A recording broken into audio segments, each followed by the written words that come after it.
1960-കളിൽ ഇന്ത്യയിലെ ഏറ്റവും ദരിദ്ര സംസ്ഥാനമായിരുന്നു കേരളം. ഏറ്റവും അവസാനക്കാരൻ.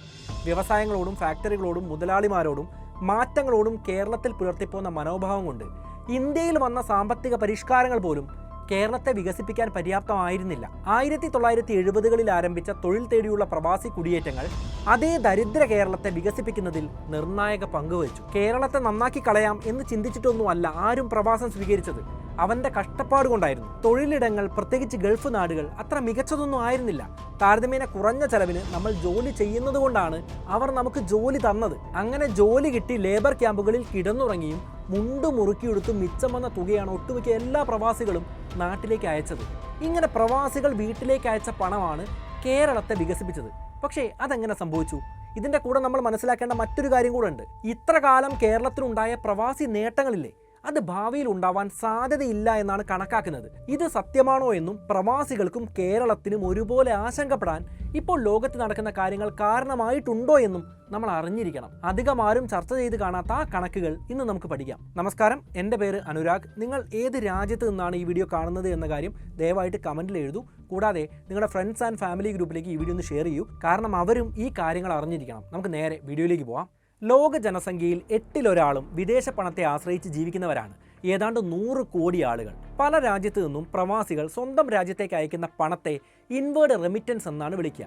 ഇന്ത്യയുടെ കാര്യമെടുത്താൽ 1990-കൾ തൊട്ട് ഓരോ വർഷം കഴിയുന്തോറും പ്രവാസികൾ അയക്കുന്ന ഈ പണത്തിൻ്റെ അളവ് വലിയ രീതിയിൽ കൂടി വരുന്നത് കാണാം. 1990-കൾ ഇന്ത്യ ഒട്ടാകെ സാമ്പത്തിക പരിഷ്കാരങ്ങളുടെ കാലഘട്ടമായിരുന്നു. സാമ്പത്തിക പരിഷ്കാരങ്ങൾക്കും സാമ്പത്തിക ഉദാരവൽക്കരണത്തിന് ശേഷം ഇന്ത്യയുടെ GDP വലിയ രീതിയിൽ കുതിച്ചുയരുന്നത് നമുക്ക് കാണാൻ വേണ്ടി പറ്റുന്നതാണ്. എന്നാൽ ആ സമയത്ത് കേരളത്തിൻ്റെ സാമ്പത്തിക സ്ഥിതി എങ്ങനെയായിരുന്നു? 2005-ൽ എക്കണോമിക് ആൻഡ് പൊളിറ്റിക്കൽ വീക്കിലി പ്രസിദ്ധീകരിച്ച Kerala's turn around in growth എന്ന ലേഖനത്തിൽ ഒരു ഗ്രാഫ് നൽകിയിട്ടുണ്ട്. ആ ഗ്രാഫാണ് നിങ്ങളിപ്പോൾ കാണുന്നത്. ഈ ഗ്രാഫിൽ കാണിച്ചിരിക്കുന്നത് 1970 മുതൽ 2003 വരെയുള്ള കാലഘട്ടത്തിൽ കേരളത്തിൻ്റെ NSDPയുടെ വളർച്ചയാണ്. പേര് കേട്ട് പേടിക്കാനൊന്നുമില്ല. നമ്മൾ എപ്പോഴും പറയുന്നത് പോലെ എളുപ്പത്തിൽ പറഞ്ഞാൽ സംസ്ഥാനത്തിൻ്റെ അതിർത്തിക്കുള്ളിൽ ഉൽപ്പാദിപ്പിക്കുന്ന ചരക്കുകളുടെയും സേവനങ്ങളുടെയും മൊത്തം മൂല്യമാണ് NSDP അഥവാ നെറ്റ് സ്റ്റേറ്റ് ഡൊമസ്റ്റിക് പ്രൊഡക്റ്റ്. ഇത് ഓരോ സംസ്ഥാനത്തിൻ്റെയും സ്വന്തം വരുമാനവുമായി ബന്ധപ്പെട്ട് നിലനിൽക്കുന്ന ഒരു സൂചികയാണ്. ഇതിൻ്റെ വളർച്ച എന്നാൽ രാജ്യത്തിൻ്റെ GDP പോലെ സംസ്ഥാനത്തിൻ്റെ സാമ്പത്തിക വളർച്ചയായിട്ട് നമുക്ക് കണക്കാക്കാൻ വേണ്ടി പറ്റുന്നതുമാണ്. ഈ ഗ്രാഫിലെ 1987-88 കാലഘട്ടം നോക്കുമ്പോൾ നമുക്ക് മനസ്സിലാവുന്ന ഒരു കാര്യമുണ്ട്. ഇതൊരു നിർണായക സമയമായിരുന്നു. ഇവിടെ നിന്ന് പിന്നീട് അങ്ങോട്ട് NSDP, മറ്റൊരർത്ഥത്തിൽ സംസ്ഥാനത്തിൻ്റെ വരുമാനത്തിൽ വലിയൊരു ഉയർച്ച നമുക്ക് കാണാൻ കഴിയും. സ്വാഭാവികമായിട്ടും നമ്മൾ ഇന്ത്യയുടെ കാര്യത്തിലും ഈ ട്രെൻഡ് മുന്നേ കണ്ടതാണ്. ഇന്ത്യ ഒട്ടാകെ വന്നിട്ടുള്ള സാമ്പത്തിക പരിഷ്കാരങ്ങൾ കേരളത്തിലും വലിയ മാറ്റങ്ങൾ ഉണ്ടാക്കിയിട്ടുണ്ട് എന്നത് യാഥാർത്ഥ്യമാണ്.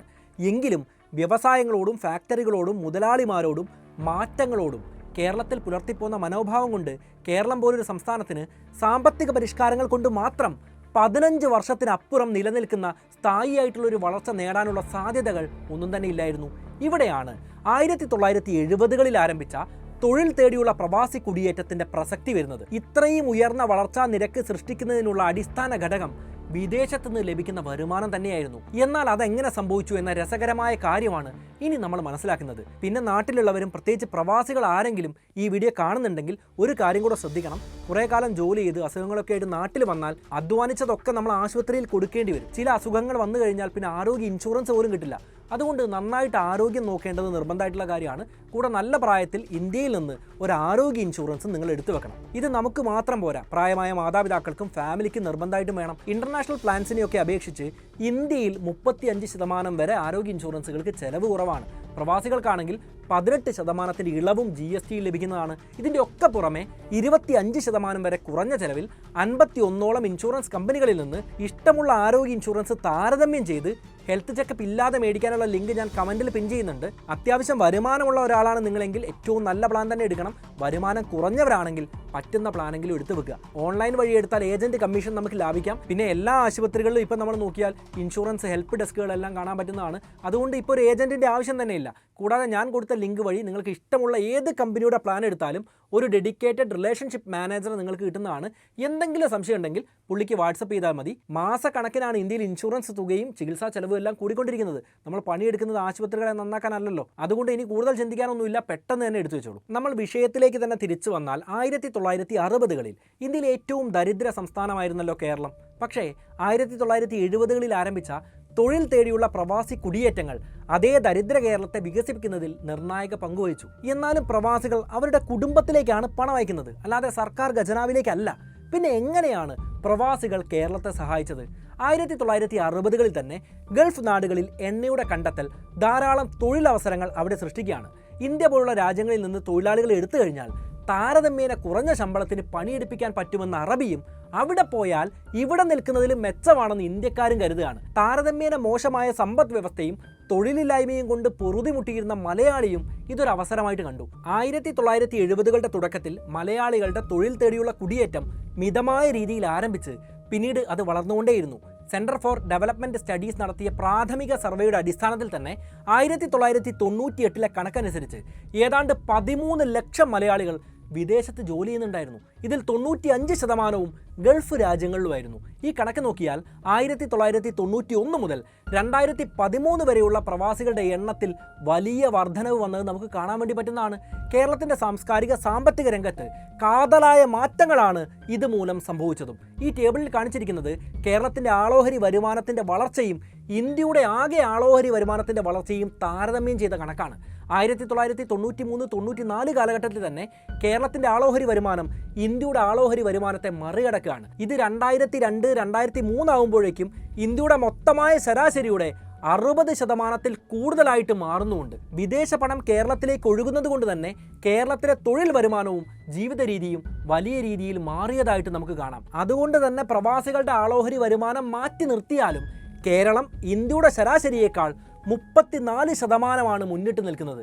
ഈ നേട്ടം മറ്റ് മേഖലകളിലും പ്രകടമാണ്. ഈ ടേബിളിൽ കാണിച്ചിരിക്കുന്നത് പീരിയഡ് 1, അതായത് 1970 മുതൽ 1987 വരെയുള്ള കാലഘട്ടവും പീരിയഡ് 2 1987 മുതൽ 2003 വരെയുള്ള കാലഘട്ടവുമാണ്. പീരിയഡ് 1 കേരളത്തിൽ നിന്നും വിദേശത്തേക്കുള്ള കുടിയേറ്റം അത്ര ശക്തമല്ലാതിരുന്ന കാലഘട്ടമാണ്. അപ്പോൾ സാമ്പത്തിക വളർച്ച പല മേഖലകളിലും താരതമ്യേന കുറവായിരുന്നു. NSTP വളർച്ചയും ഇന്ത്യയുടെ GDP വളർച്ചയെ അപേക്ഷിച്ച് നോക്കുമ്പോൾ കുറവ് തന്നെയായിരുന്നു. അന്ന് കേരളത്തിൻ്റെ NSTP വളർച്ചാ നിരക്ക് 2.19 ഇന്ത്യയുടെ GDP വളർച്ചാ നിരക്ക് 4.09 ആയിരുന്നു. പിന്നീട് പീരിയഡ് 2-വിൽ കേരളം പല മേഖലകളിലും ഇന്ത്യ മുഴുവനായി താരതമ്യം ചെയ്യുമ്പോൾ സാമ്പത്തിക വളർച്ച കൈവരിച്ചതായിട്ട് കാണാൻ വേണ്ടി പറ്റുന്നതാണ്. 2003-ൽ ഇന്ത്യയുടെ GDP വളർച്ചാ നിരക്ക് 5.93%, കേരളത്തിൻ്റെ NSTP വളർച്ചാ നിരക്ക് 5.99%. അതായത് മുൻപ് കേരളത്തിൻ്റെ NSTP വളർച്ചാ നിരക്കും ഇന്ത്യയുടെ GDP വളർച്ചാ നിരക്കും തമ്മിൽ വലിയ അന്തരം ഉണ്ടായിരുന്നു. എന്നാൽ 2003 ആയപ്പോഴേക്കും രണ്ടും ഏകദേശം തുല്യമായി. എന്നാൽ പ്രവാസി പണം ഒരു രാജ്യത്തിൻ്റെ GDPയെയോ സംസ്ഥാനത്തിൻ്റെ NSDPയെയോ നേരിട്ട് ബാധിക്കുന്നൊരു ഫാക്ടർ അല്ല. കാരണം അതിർത്തിക്കുള്ളിൽ നടക്കുന്ന കാര്യങ്ങളാണ് ഈ സൂചികകൾ അളക്കുന്നത്. പക്ഷെ പ്രവാസികൾ മൂലം പല കുടുംബങ്ങളിലേക്കും സ്ഥിര വരുമാനം എത്താൻ തുടങ്ങി. അതുമൂലം കേരളത്തിനകത്തുള്ള ഉൽപ്പന്നങ്ങൾ മാത്രമല്ല, കേരളത്തിന് പുറത്തുള്ള ഉൽപ്പന്നങ്ങൾക്കും സാധനങ്ങൾക്കും എല്ലാം വലിയ ഡിമാൻഡ് ഉണ്ടായി. ഇങ്ങനെ കേരളത്തിലേക്ക് പ്രവാസികൾ അയക്കുന്ന പണം കേരളത്തിൻ്റെ പ്രാദേശിക സമ്പദ് വ്യവസ്ഥ പോലെ രാജ്യത്തിൻ്റെ മൊത്തം എക്കോണമിയെയും സ്വാധീനിച്ചു. നല്ല പണം ഒഴുകുമ്പോൾ പരിമിതമായ സപ്ലൈ ഉള്ള ലാൻഡിൻ്റെ വില മാത്രമല്ല, പണമുള്ള ആളുകളുടെ ജീവിത നിലവാരവും ഉയരുന്നതാണ്. അവർ ചെലവഴിക്കുന്ന പണത്തിൻ്റെ അളവും കൂടുന്നതാണ്. ഈ പണം ഒഴുകുന്നത് കേരളത്തിൻ്റെയും ഇന്ത്യയുടെയും മാർക്കറ്റിലേക്ക് ആയതിനാൽ അവിടെയും സാമ്പത്തിക വളർച്ച സംഭവിക്കുന്നു. എളുപ്പത്തിൽ പറഞ്ഞാൽ നമ്മുടെ നാട്ടിൽ നിന്ന് അങ്ങോട്ടും ഇങ്ങോട്ടും തിരിഞ്ഞ് ജോലിയൊന്നും ഇല്ലാതെ നടന്ന ഒരാൾ ചെറിയ വീട്ടിലായിരുന്നു താമസിച്ചിരുന്നത്. ആ കുടുംബം വലിയ പണമൊന്നും നാട്ടിലേക്ക് ചെലവാക്കിയിരുന്നില്ല, ആർക്കും കൂലിയും കൊടുത്തിരുന്നില്ല. എന്നാൽ അദ്ദേഹം വിദേശത്ത് പോയി പണം ഉണ്ടാക്കിയപ്പോൾ ഈ ഉണ്ടാക്കിയ പണം കൂടുതലായിട്ട് കേരളത്തിൽ ചെലവായി. വലിയ വീട് വെച്ചു. ഇങ്ങനെ വീട് വെക്കാൻ തൊഴിലാളികൾ ആവശ്യമായിരുന്നു. അവർക്കും ജോലി കിട്ടി. ആ തൊഴിലാളികളുടെ ജീവിതം മെച്ചപ്പെട്ടു. അവരും സാധനങ്ങൾ കൂടുതൽ മേടിക്കാൻ തുടങ്ങി. അങ്ങനെ കച്ചവടക്കാരുടെ ജീവിതം മെച്ചപ്പെട്ടു. ചുരുക്കി പറഞ്ഞാൽ ഇതുപോലെ വിദ്യാഭ്യാസം, ആരോഗ്യ സേവനങ്ങൾ, ബാങ്കിങ് തുടങ്ങിയ മേഖലകളിലെല്ലാം വലിയ മാറ്റങ്ങളാണ് ഉണ്ടാവുന്നത്. ഇതിലൂടെയെല്ലാം കേരളത്തിലെ ദരിദ്രരായിരുന്ന ജനങ്ങൾക്കും കൂടുതൽ തൊഴിലവസരങ്ങളും സ്ഥിര വരുമാനവും കിട്ടാൻ തുടങ്ങി. ഇത് കേരളത്തിൽ ഉണ്ടാക്കിയ മാറ്റങ്ങൾ അത്ഭുതം തന്നെയായിരുന്നു. പ്ലാനിംഗ് കമ്മീഷന്റെ കണക്കനുസരിച്ച് കേരളത്തിൽ ദാരിദ്ര്യരേഖയ്ക്ക് താഴെയുള്ള ജനങ്ങളുടെ എണ്ണം 1977-78 53% നിന്ന് 1987-88 ആയപ്പോഴേക്കും 32% കുറഞ്ഞു. വിവിധ കാലഘട്ടങ്ങളിൽ സർക്കാരുകൾ നടത്തിയ ദാരിദ്ര്യ നിർമ്മാർജ്ജന പദ്ധതികൾക്കും ഈ കണക്കിൽ പങ്ക് തന്നെയുണ്ട്. പക്ഷേ അത് പലപ്പോഴും നമ്മൾ പറഞ്ഞ് കേട്ടിട്ടുള്ള കാര്യങ്ങളാണ്. ഇവിടെ നമ്മൾ പറയുന്നത് വിസ്മരിക്കപ്പെടുന്ന പ്രവാസികളുടെ പങ്കിനെക്കുറിച്ചാണ്.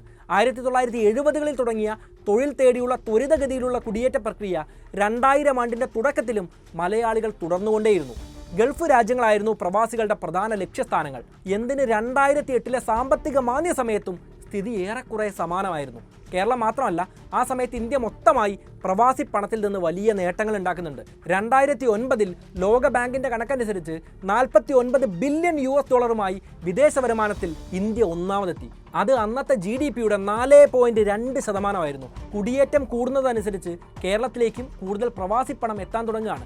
1998 കേരളത്തിൽ നിന്ന് ഗൾഫിലേക്കും മറ്റ് രാജ്യങ്ങളിലേക്കും കുടിയേറുന്ന ആളുകളുടെ എണ്ണം 14 ലക്ഷവും അവർ കേരളത്തിലേക്ക് അയച്ച തുക 13,000 കോടി രൂപയായിരുന്നു. 2014 പ്രവാസികളുടെ എണ്ണം ഏകദേശം ഇരട്ടിയായി 24 ലക്ഷത്തോളമായിട്ട് വർദ്ധിക്കുകയും അവർ തിരിച്ചയച്ച പണം 5 ഇരട്ടിയായി വർദ്ധിപ്പിച്ച് 71,000 കോടി രൂപയായി. 2011 ഇത് 49,000 കോടി രൂപയാവുകയും 2008 43,000 കോടി രൂപയാവുകയും ചെയ്തു. 2014 പ്രവാസികൾ അയക്കുന്ന പണത്തിൻ്റെ അളവ് സമ്പദ് വ്യവസ്ഥയെ താങ്ങി നിർത്താൻ വലിയ രീതിയിൽ സഹായിക്കുന്നുണ്ട്.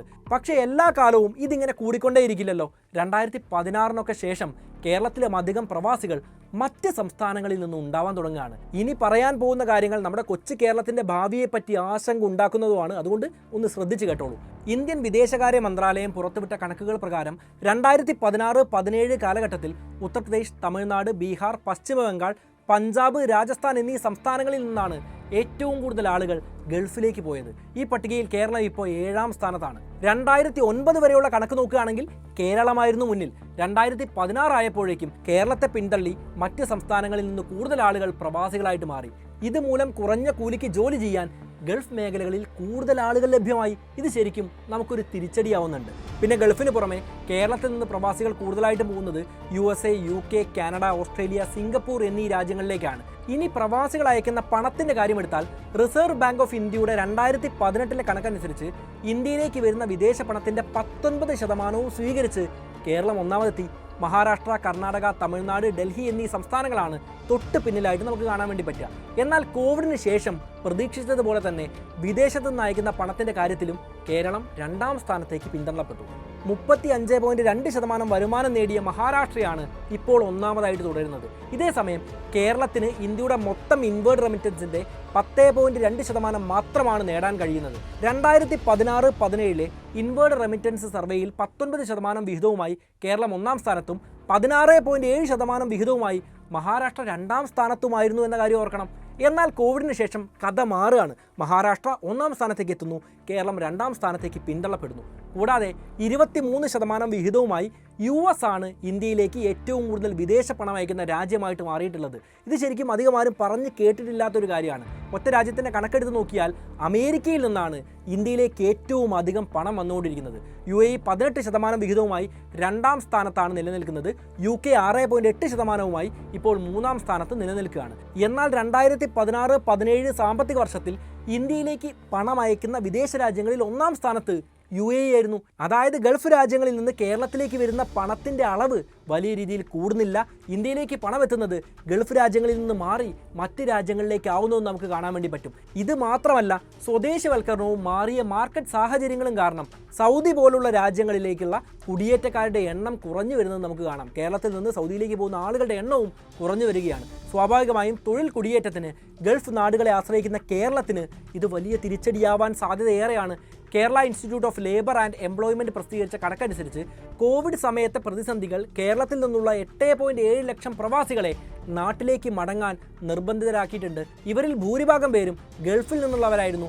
ഇതിൽ 5.67 ലക്ഷം പേരുടെ തൊഴിലാണ് നഷ്ടപ്പെട്ടത്. അവർ തൊഴിൽ നഷ്ടപ്പെട്ടാണ് നാട്ടിലെത്തുന്നത്. പ്രവാസികളുടെ എണ്ണത്തിൽ മാത്രമല്ല, അവർ അയക്കുന്ന പണത്തിലും വർഷം തോറും കുറവ് നമുക്ക് കാണാൻ വേണ്ടി പറ്റുന്നതാണ്. കേരളത്തിൻ്റെ റെമിറ്റൻസ് NSTP റേഷ്യോ 2012-13 സാമ്പത്തിക വർഷത്തിൽ 22% ആയിരുന്നതിൽ നിന്ന് 2019-20 സാമ്പത്തിക വർഷമായപ്പോഴേക്കും 13% കുറയുന്നത്.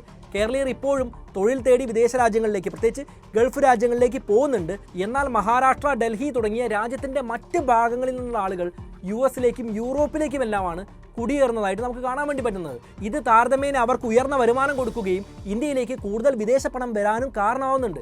അപ്പോൾ നമ്മളിവിടെ മനസ്സിലാക്കേണ്ടത്, കഴിഞ്ഞ 30 വർഷമായിട്ട് കേരളത്തിലെ സാമൂഹിക സാമ്പത്തിക മാറ്റങ്ങളുടെ പ്രധാന കാരണമായത് തൊഴിൽ തേടിയുള്ള കുടിയേറ്റവും അവർ അയക്കുന്ന വിദേശ പണവുമായിരുന്നു. അതുമൂലം തൊഴിലില്ലായ്മയും ദാരിദ്ര്യവും കേരളത്തിൽ കുറഞ്ഞു വന്നു. കേരളത്തിൽ നിന്ന് പോയ 20 ലക്ഷത്തിലധികം വരുന്ന കുടിയേറ്റ തൊഴിലാളികളുടെ പണം കൊണ്ട് സംസ്ഥാനത്തിന് പരോക്ഷമായി ഏകദേശം 40 മുതൽ 50 ലക്ഷം ആളുകൾക്ക് തൊഴിലവസരങ്ങൾ സൃഷ്ടിക്കാൻ സാധിക്കുകയാണ്. പക്ഷേ തൊട്ടു മുന്നേ നമ്മൾ പറഞ്ഞതുപോലെ കഴിഞ്ഞ കുറച്ച് വർഷങ്ങളായിട്ട് കേരളം ഒരു പരിവർത്തനത്തിൻ്റെ പാതയിലാണ്. വിദേശ പണത്തിൽ നിന്നുള്ള വരുമാനം കുറയുകയും ഗൾഫിലേക്കുള്ള കുടിയേറ്റത്തിൻ്റെ വ്യാപ്തി കുറയുകയും ചെയ്തിരിക്കുന്നു. ഇന്ത്യയിലെ മറ്റ് സംസ്ഥാനങ്ങളിൽ നിന്നും ഏഷ്യയിലെ തന്നെ ബംഗ്ലാദേശ് പോലുള്ള മറ്റ് രാജ്യങ്ങളിൽ നിന്നും സ്കിൽഡ് ആയിട്ടുള്ള കുറഞ്ഞ ശമ്പളത്തിന് ജോലി ചെയ്യാൻ തയ്യാറായ ആളുകളുടെ ഒഴുക്ക് കേരളത്തെ വലിയ രീതിയിൽ ബാധിക്കുന്നുണ്ട്. കാരണം കുറഞ്ഞ ശമ്പളത്തിന് ജോലി ചെയ്യാൻ തയ്യാറായ സ്കിൽഡ് ആയിട്ടുള്ള ആളുകൾ ഉള്ളപ്പോൾ എന്തിനാണ് മലയാളികൾക്ക് അറബി ജോലി നൽകേണ്ട ആവശ്യമുള്ളത്? അതുകൊണ്ട് തന്നെ കേരളത്തെ വലിയ രീതിയിൽ ഇത് ബാധിച്ചു. മാത്രമല്ല സ്വദേശിവൽക്കരണം. നമുക്കറിയാം സൗദിയിലുള്ള അവിടെയുള്ള പൗരന്മാർക്കാണ് ജോലി കിട്ടണം എന്നവർ കരുതുന്നത്. അതുകൊണ്ട് തന്നെ അവരെ എല്ലാ കമ്പനിയിലും ഇപ്പോൾ ജോലിക്കെല്ലാം എടുക്കണം എന്നതുപോലുള്ള നിയമങ്ങളെല്ലാം ഉണ്ട്. അതുകൊണ്ട് തന്നെ നമ്മുടെ തൊഴിലവസരമാണ് അവിടെ നഷ്ടപ്പെടുന്നത്. കൂടാതെ മാറിയ മാർക്കറ്റ് സാഹചര്യങ്ങൾ തുടങ്ങിയ കാരണങ്ങൾ കൊണ്ടെല്ലാം തന്നെ കേരളത്തിൻ്റെ പ്രധാന പ്രവാസ മേഖലയായ ഗൾഫ് രാജ്യങ്ങളിലേക്കുള്ള കുടിയേറ്റവും വലിയ രീതിയിൽ കുറഞ്ഞു വന്നു. ഇതുകൊണ്ടെല്ലാം തന്നെ ഫോറിൻ റെമിറ്റൻസ് അഥവാ വിദേശ പണത്തെ അടിസ്ഥാനമാക്കിയുള്ള നിലനിൽപ്പ് ദീർഘകാലാടിസ്ഥാനത്തിൽ കേരളത്തിന് ഗുണമായേക്കില്ല എന്ന് തന്നെയാണ് കരുതപ്പെടുന്നത്. പിന്നെ പണ്ട് നമ്മൾ നോക്കുകയാണെങ്കിൽ ലേബർ ക്യാമ്പുകളിൽ കഷ്ടപ്പെട്ട് നാട്ടിലേക്ക് പോലും വരാതെ പരമാവധി ചെലവ് ചുരുക്കി ഉറുമ്പ് അരിമണി ചേർത്ത് വെക്കുന്നത് പോലെ പണം കൂട്ടിവെച്ച് നാട്ടിലേക്ക് അയച്ച പ്രവാസികളുടെ കാലം ഏതാണ്ട് അവസാനിച്ചിട്ടുണ്ട്. UK, യൂറോപ്പിലെ മറ്റ് രാജ്യങ്ങൾ, കാനഡ പോലുള്ള സ്ഥലങ്ങളിലേക്ക് കേരളത്തിൽ നിന്ന് കുടിയേറുന്ന ആളുകൾ എത്ര കാലം ഇങ്ങോട്ട് പണം അയക്കുമെന്ന കാര്യം നമുക്ക് ഉറപ്പിച്ച് പറയാൻ പറ്റുന്ന ഒരു സാഹചര്യവും ഇപ്പോൾ നിലവിലില്ല. വിദേശ രാജ്യങ്ങളിൽ പൗരത്വം എടുത്ത് അവിടെ നിൽക്കാനാണ് മിടുക്കന്മാരായിട്ടുള്ള വിദ്യാർത്ഥികൾ പോലും ഇപ്പോൾ ആഗ്രഹിക്കുന്നത്. അതിന് അവരെ തെറ്റ് പറയാൻ ഒന്നും പറ്റില്ല. നമ്മൾ മികച്ച സാഹചര്യം ഇവിടെ ഒരുക്കിയാൽ മാത്രമേ അവർ നാട്ടിൽ നിൽക്കാനുള്ള സാധ്യതയെങ്കിലും ഉള്ളൂ. അതുകൊണ്ട് തന്നെ ചുരുക്കി പറഞ്ഞാൽ പ്രവാസി പണത്തിനുപരിയായി സമ്പദ്ഘടനയെ പരിപോഷിപ്പിക്കാനുള്ള മറ്റ് മാർഗങ്ങൾ നമ്മൾ കണ്ടെത്തേണ്ടതും അത് ഊർജിതമായിട്ട് നടപ്പിലാക്കേണ്ടതുമായ കാലം അതിക്രമിച്ചിരിക്കുകയാണ്. ഇനിയും വിദേശ പണത്തെ ആശ്രയിച്ചിരുന്നാൽ കേരളം വലിയ നാശത്തിലേക്കായിരിക്കും പോവുക എന്ന കാര്യമാണ് ഇവിടെ നമ്മൾ പ്രത്യേകമായിട്ട് മനസ്സിലാക്കേണ്ടത്. എന്തായാലും അതിദരിദ്രമായിരുന്ന ഒരു സംസ്ഥാനത്തെ ഉയർന്ന സമ്പദ്സ്ഥിതിയിലേക്ക് എത്തിക്കാൻ പ്രവാസികൾക്ക് എങ്ങനെ കഴിഞ്ഞു എന്ന് കണക്കുകളുടെ സഹായത്തോടെ അവതരിപ്പിച്ച ഈ വീഡിയോ നിങ്ങൾക്ക് ഇഷ്ടപ്പെട്ടു എന്ന് തന്നെയാണ് ഞാൻ ഉറച്ചു വിശ്വസിക്കുന്നത്. ഈ വീഡിയോ നിങ്ങൾക്ക് ഇഷ്ടമായെങ്കിൽ നിർബന്ധമായിട്ട് ലൈക്ക് ചെയ്യൂ.